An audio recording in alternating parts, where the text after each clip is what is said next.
దీనవాసులకు ప్రేమించి వారి హృదయంలో మరి దేవుడు తన ప్రేమను పెట్టింది. మన గాస్పుల్ ఫెలోషిప్ ఆఫ్ ఇండియా పెరిగిన ప్రార్థన మందిరం ద్వారా జరుగుతున్నటువంటి సభలకు చేయడానికి దేవుడు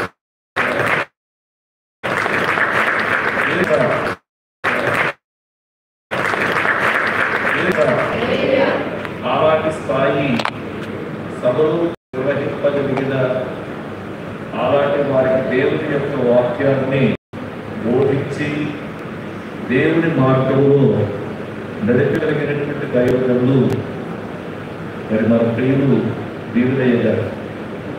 వారిని బట్టి దేవుడికి వందనాలు చెల్లిస్తూ ఉన్నారు. ఆత్మల పట్ల దేవుడు వారికి కలుగ చేసినటువంటి భారాన్ని బట్టి దేవునికి వందనాలు చెల్లిస్తూ ఉన్నారు. వారు నేను కనెక్ట్ అవ్వడానికి మరొక ప్రాముఖ్యమైనటువంటి కారణం ఏంటంటే వారికి ఆఫ్రికా దేశాలలో పరిచర్య పట్ల చాలా భారం ఉంది. ఆఫ్రికా దేశాలు చాలా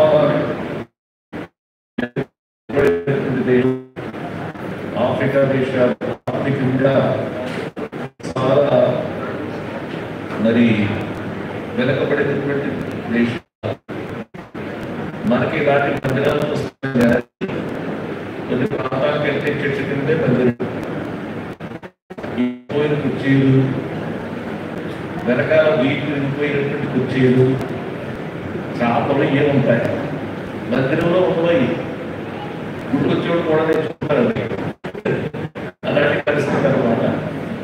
అలాంటి దేశాల పట్ల వారికి ఎంతో భారం ఉంది.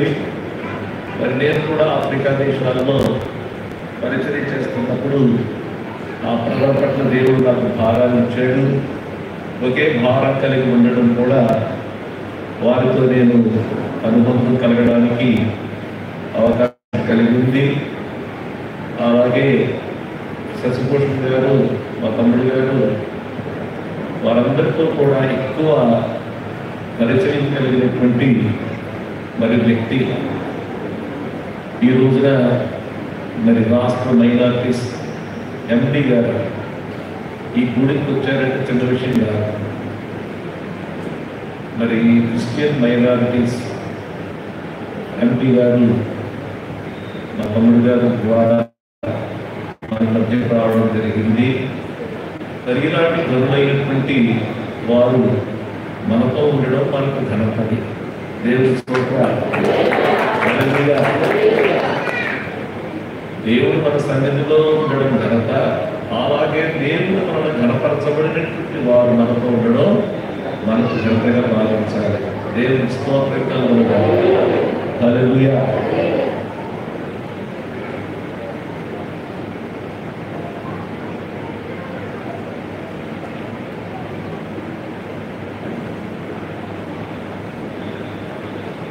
దేవుని స్తోత్రం కలుగు. నాకంటే మా తమ్ముడు పరిచయం చేస్తే బాగుంటుంది.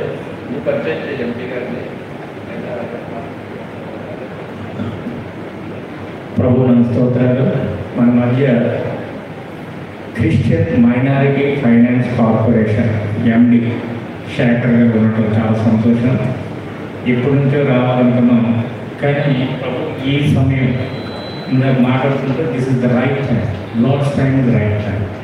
మాకు ఎన్నో ఆశలు ఎన్నో ఉంటాయి, కానీ ఆయన్ని ఇక్కడికి తీసుకురావడానికి మేము, అలాగే మన దీవెనయ్య గారు, యాక్చువల్గా ఆయనకి ఈయన వస్తారని తెలియదు, ఈయనకి ఆయన వస్తారని తెలియదు. అంటే నేనే కమ్యూనికేట్ చేయలేదు.